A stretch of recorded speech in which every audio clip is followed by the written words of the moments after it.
지금 뭐 조갑재 기자 같은 경우도 이 한동훈 전 대표, 이준석 대표 결국은 연대해야 된다는 취지로 이야기를 많이 하는 것 같고, 뭐 이른바 중도 보수라고 하는 분들이 또 그런 그런 거가 현실화 될 수 있느냐, 이게 얘기가 많은데, 이 자리에 출연하신 많은 분들은 두 사람 사이의 관계와 또 어떤 경쟁심 이런 거 생각해 볼 때 현실적으로는 어렵지 않을까라는 얘기도 많이 하는데, 어떻게 보세요? 정치는 예측을 항상 뛰어넘는다. 이게 또 우리가 그동안 정치를 봤던 결과이긴 합니다만. 가능성의 예술이죠. 가능성의 예술이다. 네. 그런데 이제 한동훈 전 대표는 국힘 내부에서 과연 살아남을 수 있을 것인가가 제일 관건이에요, 사실은. 왜냐하면 지금 밖으로 뭐 이렇게 얘기할 수 있는 처지가 못 돼요. 그러니까 지금 윤리위원장 새로 들어올 거고, 당무감사 실시해서 당 게시판 문제로 분명히 당에서 그 문제를 크게 삼을 건데,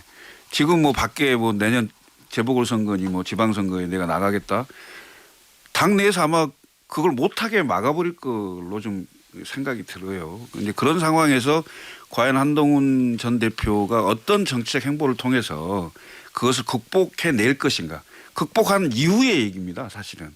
그래서 그 전에는 아무 얘기를 할 수가 없죠. 지금 벼르고 있지 않습니까, 사실은. 장동익 대표와 그 분들이, 그 세력들이 한동훈 전 대표와 그 한동훈 개라고 하는 이분들을 거의 당무감사로 다 제거할 생각을 갖고 있는 걸로 저는 알고 있거든요. 예. 그러니까 그런 상황을 당내에서 어떻게 극복할 것이냐. 개혁신당 이야기를 좀 해야 될 것 같은데, 이준석 대표도 뭐 언론 인터뷰 좀 자주 하고 SNS에 글도 한동훈 전 대표만큼은 아니지만 많이 올리고 있는데, 여전히 일단 국민의힘과 지방선거에서 연대할 생각이 있느냐, 이런 질문 참 많이 받는 것 같은데, 이게 조건분지 아닌지는 모르겠습니다만 일단 연대 없다라고 답변하고 있어요. 들어보겠습니다. 뭐 지역적인 연대, 예를 들면 서울시장과 관련해서 그런 연대도 상정할 가능성 없어요? 뭐 저는 단일화라는 거는요, 고도의 정치적 행위거든요. 이기기 위해서 하는 행위입니다. 네. 근데 단일화 안 하고 뭐 이길 수도 있고, 단일화 안 하고 질 수도 있고, 단일화해서 이길 수도 있고, 단일화해서 질 수 있거든요. 최악이 단일화해서 지는 겁니다. 네. 그래서 대선 때도 당연히 지는 거니까 고민도 안 했죠. 그렇습니다. 서울시장 후보 내죠, 개혁신당. 네, 이미 뭐 저희 김정철 장성철 평론가가 또 질문을 하네요. YTN 라디오에 인터뷰했던 것 같은데, 그리고 한동훈 전 대표에 대한 얘기를 부쩍 자주 하는데, 한동훈 전 대표 격전지 나가야 된다, 뭐 이런 이야기도 이준석 대표가 하는 것 같은데 한번 들어볼까요? 그럼 주제를 바꿔가지고 한동훈 대표 얘기 좀 여쭤볼게요. 한동훈 대표 현재 상황 처지 보면은 어때요? 좀 동병상련? 뭐 저는 윤석열 대통령에게 핍박받은 사람이고, 네. 한동훈 대표는 뭐 누가 뭐래도 윤석열 정부의 황태자였으니까 네. 네, 섭정하려다 이제 실패한 거죠. 네. 그러니까 저는 경우는 다르고, 다만 한동훈 대표가 위기 의식을 가진다면은 네. 오히려 이준석의 사례처럼 좀 더 전격적인 도전을 하는 방향으로 가지 않아야 되나. 나와서 신당을 차려라. 신당도 그렇지만은 뭐 내년에 보궐선거 있으면은 뭐 솔직히 동탄은 민주당이 65% 받던 곳인데요. 뭐 여기저기 잴 거 없이 뭐 파격적으로 가장 어려운 데 가서 뛰겠다, 이러면 솔직히 보수 우판에서 누가 비판하겠습니까? 예. 제가 동탄 간다 그럴 때 누가 비판하던가요? 드디어 윤석이 죽을 자리 찾아 들어가구나 이렇게 조소했지. 그러니까 저는 그런 게 하나의 모델이 돼야 되는데, 뭐 한번 생각해봤으면 좋겠어요. 공천을 안 줄 거 아니에요, 국민의힘. 그런데 예를 들어 한동훈 대표가 네. 나 가장 어려운 데 가서 뛰겠다. 네. 내가 뭐 계양 가서 뛰겠다. 아니면 뭐 정말 호남 가서 뛰겠다. 그래서 거기다 대고 가지 마세요, 절대 당신을 보내드리지 않겠습니다, 이러지 않을 거거든요. 네. 자, 이준석 대표 말에는 좀 역시 한동훈 전 대표 얘기할 때는 가시가 있는 것 같은데, 김철근 전 사무총장 어떻습니까?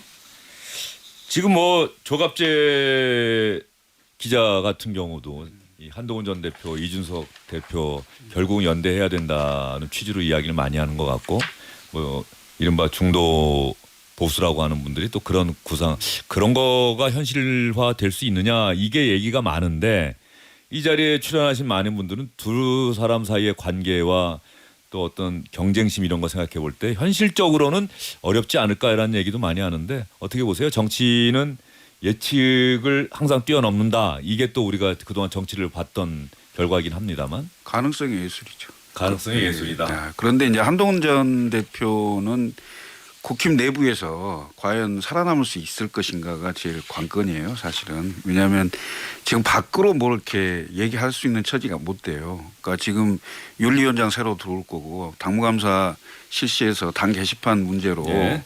분명히 당에서 그 문제를 크게 삼을 건데 지금 뭐 밖에 뭐 내년 재보궐선거니 뭐 지방선거에 내가 나가겠다.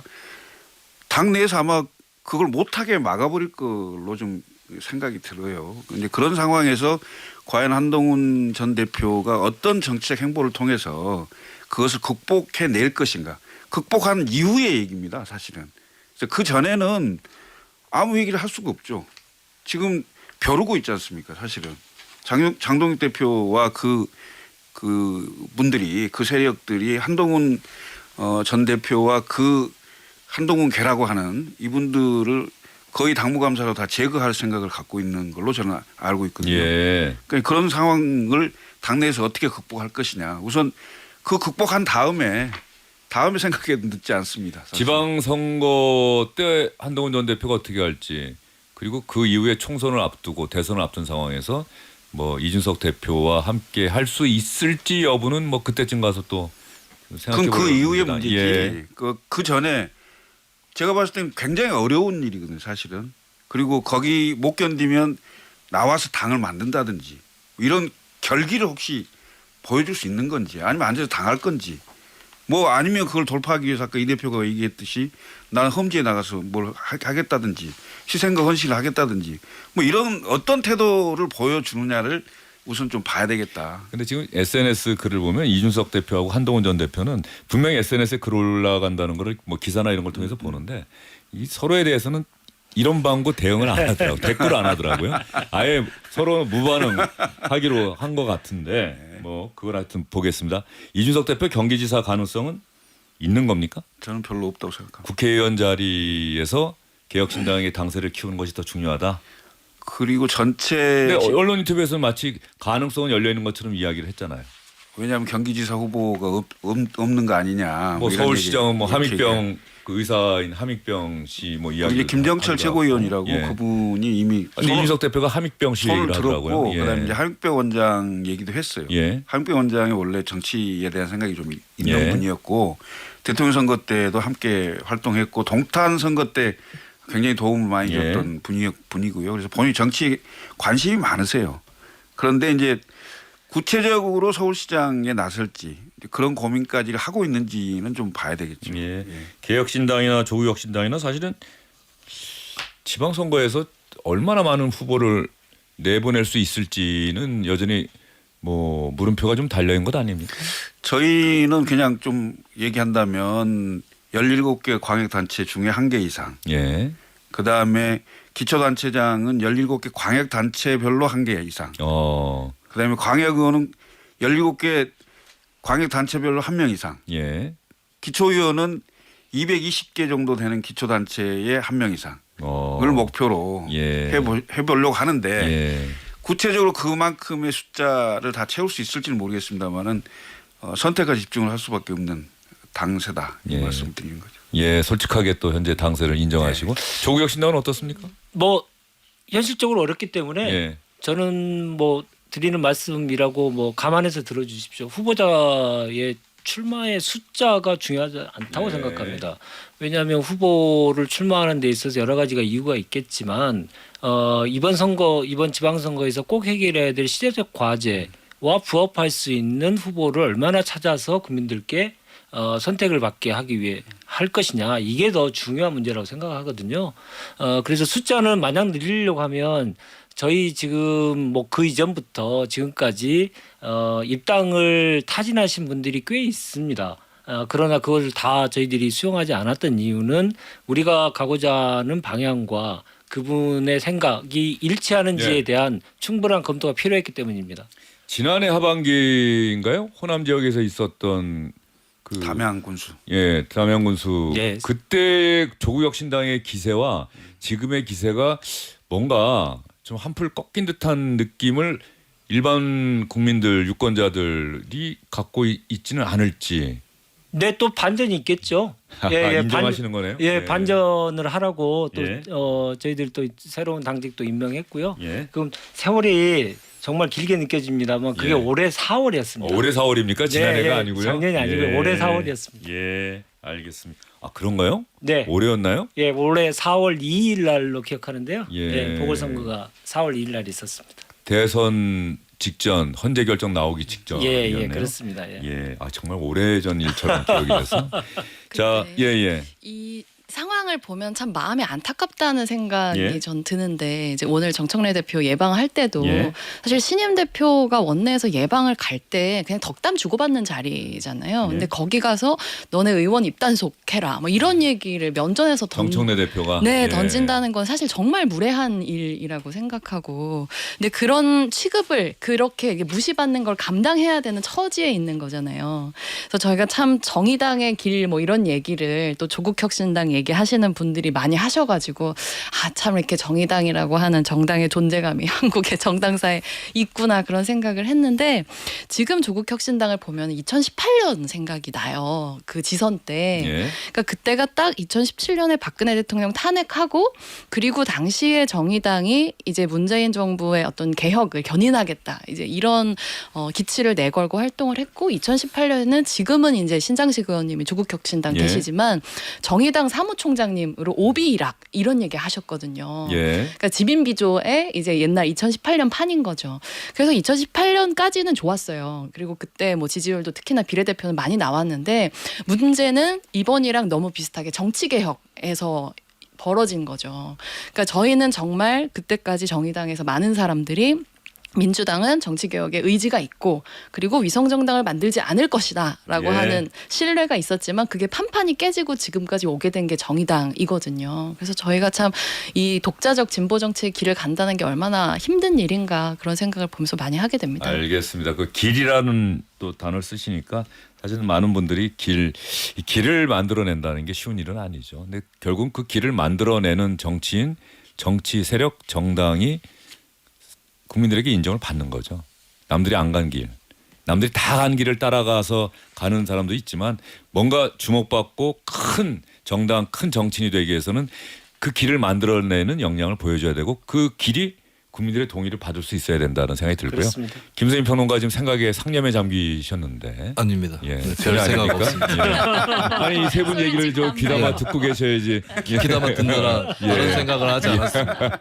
이준석 대표가 지난 대선 때 그 TV 토론 과정에서 했었던 여성 신체와 관련된 그 무혐의 결론이 났는데 뭐 그걸 또 본인의 SNS에 또 인용해서 올리기도 하고 그랬는데 어떻습니까? 그때 당시에 우리 윤재관 위원장 제가 이 자리에서 했던 얘기 기억해요. 네. 이준석은 끝났습니다라고 했는데 어쨌든 그 경찰이 무혐의를 내린 것과 그 발언이 했던 사실과는 뭐 좀 다른 문제니까 예, 어떻게 근데 보십니까? 뭐 주된 쟁점은 이게 사법적으로 범죄다. 이건 주된 쟁점이 아니었었기 때문에 무혐의가 나왔다고 해서 이게 윤리적으로나 도의적으로 문제가 없다. 이런 결정은 아닌 거고 유권자들은 이미 그때 어느 정도의 판단을 했던 거거든요. 사실 제가 봤을 때는 그 당시 환경에서 이준석 대표가 더 지지율을 얻을 수 있었던 거라고 봐요. 10% 어느 10%를 넘길 네. 수 있었는데 그 발언이 결정적이었다는 나중 사후 분석이 많았죠. 네, 예. 보통 대통령 선거에서는 거대 양당 구조가 있을 때 한쪽이 크게 무너졌을 때는 또 다른 한쪽에 굳이 응집을 해줘야 될 이유가 없기 때문에 표가 분산되는 성격이 강하게 나타나거든요. 한쪽이 무너질수록 대표적으로 2017년 대선, 2007년 대선 이 두 번을 보면 일강 구도로 가면서 네. 나머지는 쭉 흩어지는 이런 거였기 때문에 거기에 비해서는 저는 이준석 대표가 당시에 선전을 하지 못했다. 일각에서는 김종필 전 총재랑 비교를 하는 경우도 있었지만 김 전 총재가 87년 대선에서 한 8%인가요? 얻었지 않습니까?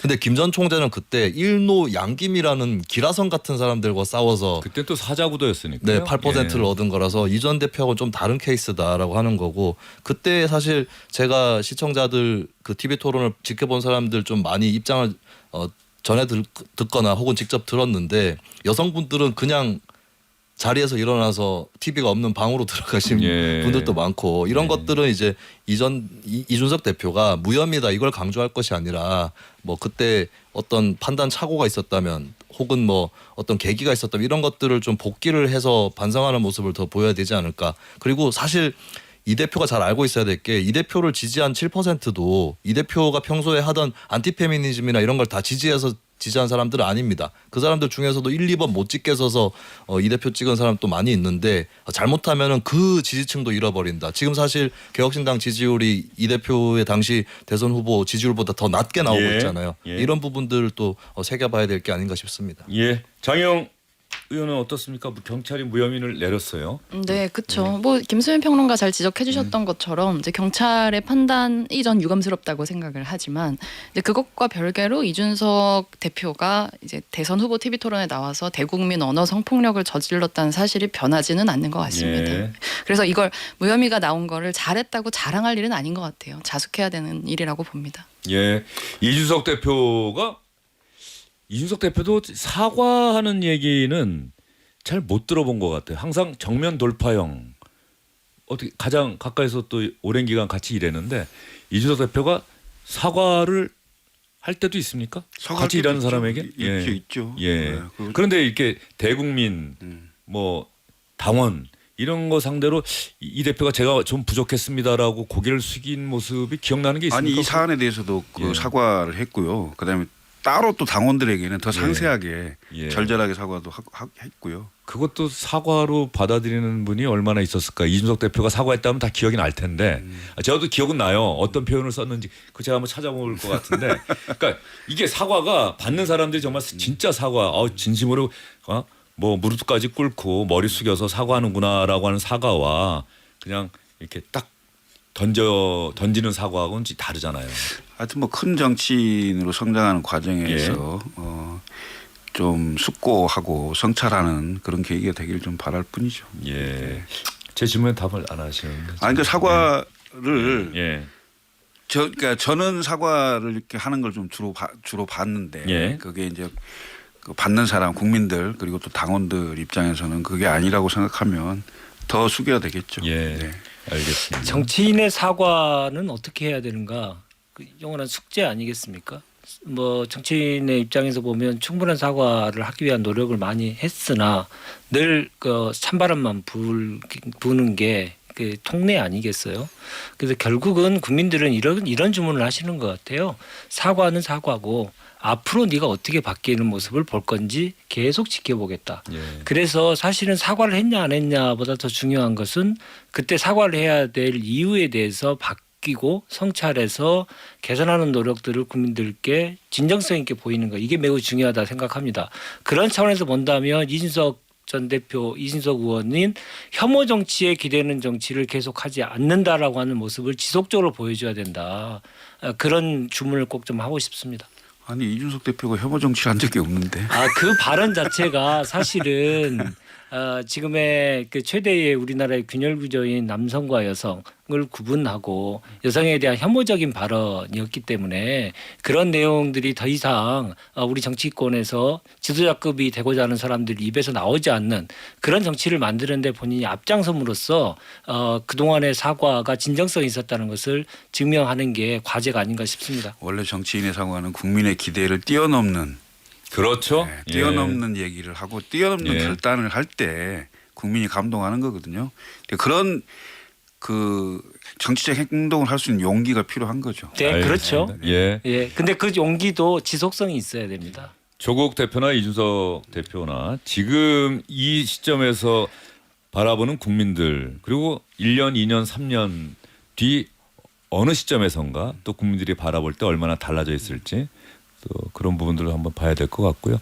정의당은 지방선거 지난번에도 제가 잠깐 여쭙긴 했습니다만 좀 갑갑한 상황이 아닌가. 그렇죠. 국민들의 주목도 좀 받기가 쉽지 않은 상황이고 어떻게 지금 계속해서 토론하고 있습니까?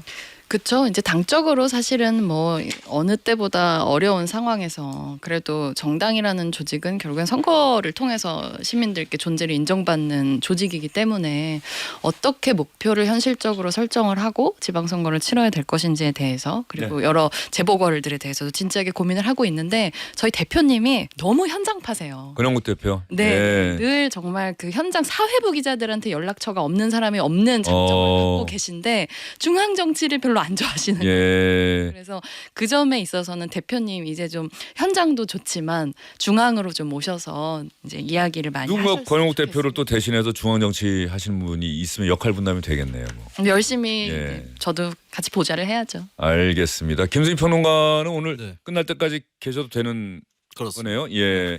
자 그러면 김수희 평론가가 이 질문을 딱 하기에 좋은 대답을 할 수 있는 유일한 사람인 것 같은데 조국 대표와 이준석 대표 지금 현재 시점은 이제 이재명 대통령 귀국해서 또 법정 모두 변호사들 그 수사라고 지시도 했고요. 앞으로 상당 기간 이제 국내 현안에 이재명 대통령도 집중할 수밖에 없는데 내년 지방선거, 그 다음 총선, 또 그 다음 대선 조국 대표와 이준석 대표의 경쟁력, 당위성이란 차원 말고 네. 현실적으로 이 두 사람이 성장할 가능성은 어떻게 보고 계세요?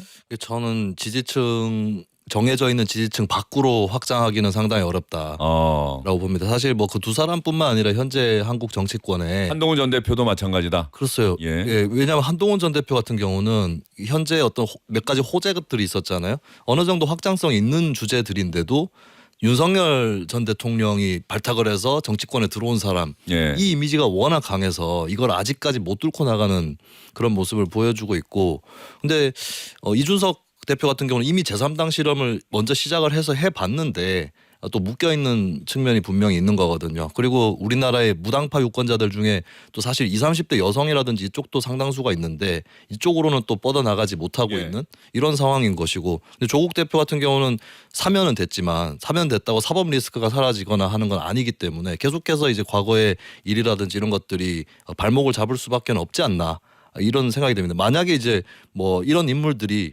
예를 들어서 양대 정당제로 완벽하게 재편이 되고 흡수가 되는데 거기서 1등을 했다.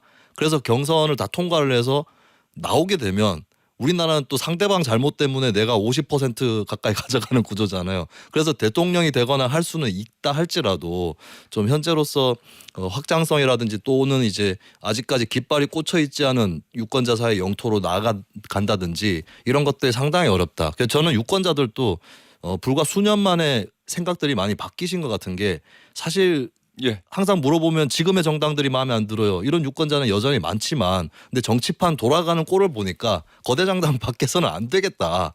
예, 이런 생각이 오히려 유권자들이 좀 강해진 것 같고 저는 이렇게 오히려 양당제 쪽을 자포자기하듯 받아들일 수밖에 없게 만든 데는 이준석 대표나 조국 대표 책임도 크다고 봅니다. 알겠습니다. 김수희 평론가 이야기 들었고요. 다음 주에 네. 이 부분 관련해서 하실 말씀 있으면 제가 꼭 말씀하실 기회를 드리겠습니다. 네. 예. 왜 시간 다 됐죠? 아, 네, 네. 다 된 줄 모르고. 예. 아직까지 저 시간 말이- 1분 남았는데요. 네. 뭐 정청래 민주당 대표가 국민의힘을 향해서 이제 정당 해산감이다라고 이야기를 했는데 한번 들어볼까요? 그 이야기 한번 들어보도록 하겠습니다. 추경호 전 원내대표는 윤석열의 불법 계엄 당시 의원총회 장소를 수차례 변경하면서 국회의 계엄 해제 표결을 의도적으로 방해했다는 의혹을 받고 있습니다. 만약 추경호 전 원내대표가 내란 수계 피고인 윤석열의 지시 혹은 요청을 받아 의도적으로 의총 장소를 변경한 것이 사실로 확인된다면 추경호 전 원내대표는 내란의 중요 임무에 종사한 내란 공범이고 그런 지시에 따른 국민의힘 의원들도 모두 내란 공범에 해당될 것입니다. 예. 자, 국민의힘 이야기도 한 10초 정도 들을 수 있으면 좋은데 안 될 것 같죠? 최수진 의원 얘기 한번 잠깐만 들어보겠습니다. 27일 날 추경호 원내대표님 그 체포동의안은 어떻게 얘기가 나왔나요? 체포 동의안이 나온 날 저희는 거부할 거고요. 당연히 거부할 거고 그 자세한 방안에 대해서는 얘기하지는 않았습니다. 그러니까 지금 자, 이렇게 들었습니다. 오늘은 여기까지입니다. 네 분 수고 많으셨고요. 내일 찾아뵙겠습니다. 고맙습니다. 고맙습니다.